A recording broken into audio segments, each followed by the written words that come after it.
I myself love cooperative strategies. And why do I love it? Well, one of the things, if you look at a lot of the literature in terms of pedagogy, I like to use some of the thinking by Francisco Vázquez. Francisco Vázquez is now Professor Emeritus of the School of Education at the University of Washington. But for many years he wrote on locus of control within the classroom setting. What he attempted to bring about was a difference in terms of how you focus upon the students within the classroom.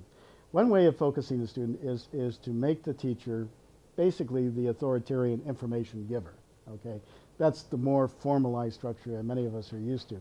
The other way of working with students is looking upon students in a familial type of way. And this works great when you're getting a diverse group of students, because in essence what you're doing is you're creating small learning families. And especially when they're doing group term projects, which a lot of them will do in my class. Everybody has to do a group term project in most of my classes.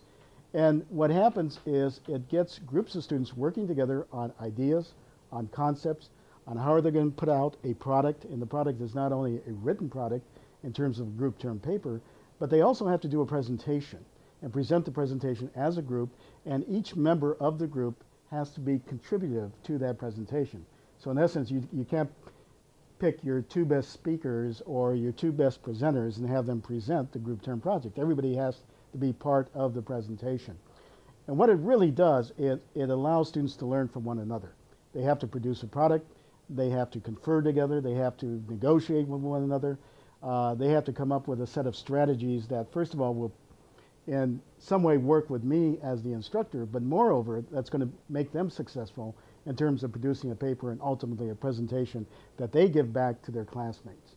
So it really makes them foremost teachers in the classroom, but it also makes them a family that produces a product together, and they can take pride both in terms of the paper they produce as well as the presentation that they give to their fellow classmates.